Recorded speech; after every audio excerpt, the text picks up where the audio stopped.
Досегашните коалицијски партнери СДСМ и ДУИ влегува во предизборен дуел. СДСМ порачува дека победник на наредните избори ќе биде нивната коалиција со БЕСА, а ДУИ возврати дека тие ќе победат кај албанците, што треба да ги направи дел од идната влада.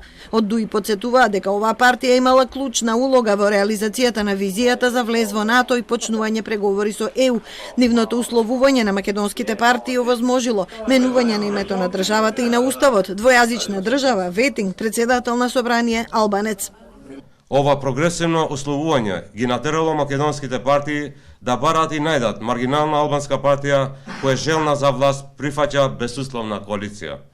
Ние, како најголема албанска партија и гарант на Охридскиот, Преспанскиот и договорот за добро соседство, имаме задача да ги заштитиме правата на албанците и затоа не може да има влада во оваа земја без албанскиот победник на демократските избори. Предизборниот договор со БЕСА испишување историја, возврати СДСМ. Тоа подразбира мултиетничка коалиција од секој аспект. Ова според СДСМ е честна понуда, без лажни ветувања какви што предизборно даваа ВМРО, ДПМН и ДУИ, а тоа не им пречеше постизборно да коалицираат.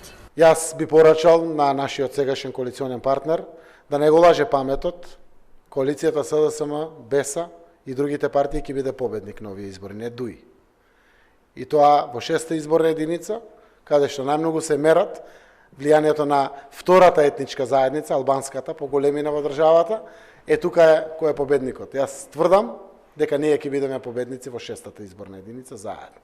Коалицијата СДСМ БЕСА предизвика недоумици во ДИК, иако изборниот законник вели дека правата за изборно рекламирање и учество во изборните органи се определува според резултатите на последните парламентарни избори, председателот Дерковски изјави дека тоа ќе зависи од кандидатските листи на овие избори.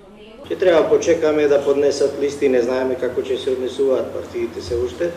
До моментот на поднесување на листи премногу е рано да одговориме на вашето прашање, да заземеме официјален став. На последните избори БЕСА освои 5 мандати, што ја овозможи застапеност со 1 член во ДИК. Во највисокиот изборен орган, тројца се предложени од СДСМ, двајца, вклучувајќи го председателот од ВМРО ДПМН и 1 од ДУИ.